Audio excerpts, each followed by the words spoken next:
Entrevisto o terapeuta ortomolecular Alberto Santini Filho, que vem nos falar sobre as novidades na terapia ortomolecular. Olá. Que prazer Tudo bem? ter você aqui para falar mais demoradamente sobre a terapia ortomolecular. Que vem fazendo um sucesso enorme, inclusive através do seu programa aqui, o pessoal de Santos, toda a Baixada Santista. Que bom, fico feliz, Muito porque legal. realmente ajuda muito, né, Alberto? O resultado ele é assim, um índice de satisfação muito grande, né? Eu falo assim, não adianta falar que a técnica 100% não existe a área nenhuma, mas é a porcentagem de satisfação de todas elas, até somando se for necessário uma com a outra, é o que traz os grandes benefícios, né? Então, vamos começar falando que eu acho que é importante, que tipo de problema a terapia ortomolecular pode ajudar? A terapia ortomolecular ela analisa o contexto geral sempre, tanto que eu até comento que nunca é um problema em si, a gente analisa a pessoa, porque a pessoa é analisada tanto a nível de emoções, sentimentos, também parte física, energia, isso é o que forma um ser humano. Então a química, o que ela faz? Ela nos mostra através das suas carências, e não é só carência. Porque sempre fica aquela visão, eu já tomo um complexo, resolvi meus problemas. Eu até comento que se fosse somente isso, eu nem teria estudado a técnica. Hoje, no Brasil, ela é uma extensão universitária, na Europa ela é uma faculdade, eu fiz lá, inclusive, é aqui. Lá é 4 anos estudando, inclusive, com 2 de bioquímica. Então, o dar a quantidade é necessário de uma química que está enfraquecida no seu metabolismo. Sim, e que normalmente essa química enfraquecida, ela está assim por uma razão. Por uma razão. E essa razão pode ter vindo por herança genética, Sim. má alimentação, fator emocional, sentimental, preocupações, o dia a dia que você vive, as informações que nós temos. Esse ano, por exemplo, até eu fiz seu programa, foi na primeira semana de janeiro. Sim. Eu participei do seu programa. Aí teve aquele problema do Rio de Janeiro, depois teve tsunami no Japão, depois teve o caso das crianças no Rio de Janeiro. E quando acontece isso, para mim é o que acontece, aumentam os pacientes. Por que aumenta? Porque às vezes basta 1 segundo para mudar a vida de uma pessoa. Então todas essas informações, muitas vezes elas vão entrando como vírus de computador, elas vão entrando pela sua memória, pelos seus sentimentos, mas instala no seu aparelho e cria um registro. O seu aparelho o que é? É o seu corpo. Claro.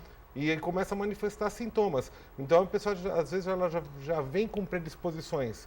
Muitas vezes consciente, ela já está passando por problemas, vivendo situações, ou é familiar, ou é financeiro, ou é família.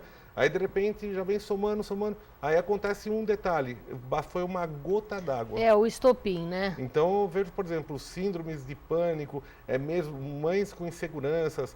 É impressionante o que acontece. Tem um momento difícil numa humanidade que nós estamos vivendo hoje. Sim, porque nós vivemos uma época muito turbulenta e isso, claro que afeta, porque não dá para você ficar como um ET alienado, Sim. né? Então, na verdade, a gente acaba fazendo associação com problemas, vamos dizer assim, esse caso das crianças que foram assassinadas.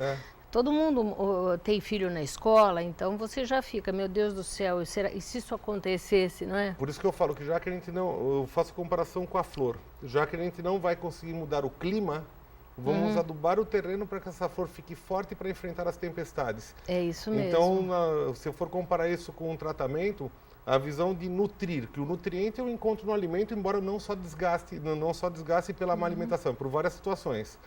E outra, não estou preocupado só com a quantidade, porque a quantidade muitas vezes eu iria comer, por exemplo, o selênio, eu comeria a castanha do Pará. Mas só que muitas vezes não adianta você jogar sementes num terreno que não está bem adubado. Então, com às vezes certeza. a quantidade não absorve só, você não consegue resolver só com quantidade, você tem que estar reagindo. Então, a partir do momento que nós começamos a produzir uma reação bioquímica, porque um oligoelemento é um elemento pequenininho, não é quantidade, ele é reação, ele é um catalisador. Então, eu não estou preocupado em dar quantidade, sim reações que vão produzir reações bioquímicas nas suas enzimas para que o seu metabolismo reaja e o emocional também. Agora, como é que você sabe o que falta no organismo da pessoa? Então, tem várias formas de avaliação, todas elas muito boas. No passado eu usei muita gota de sangue, que você fazia um furinho no dedo, passava na lamínula, analisava no microscópio, enchia bem os olhos dos pacientes, porque eles viam as células se mexendo. Hoje já faz praticamente 8 anos, eu já optei eu estou há 19 na área, e há 8 eu optei pelo gráfico de mineralograma, que na verdade são questões que cada pergunta foi elaborada em cima de anos de pesquisa. Então, por exemplo, uma pergunta ela é um sintoma. Só que por trás daquele sintoma, aquele grupo que tinha aquele sintoma foi analisado com exames de laboratório e tirando margens de erro.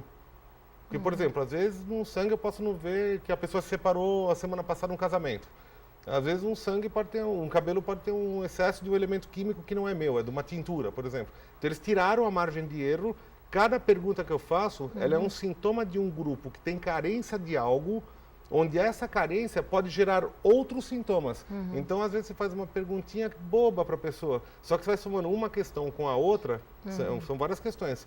Você vai entrar numa estatística de sintomas que você soma e chega através da conclusão do que vai te aparecer, você vai chegar a uma conclusão de uma estrutura de elementos. E por essa estrutura eu chego a contar para a pessoa o porquê que eu vou tratá-la antes de perguntar os motivos que trouxe ela.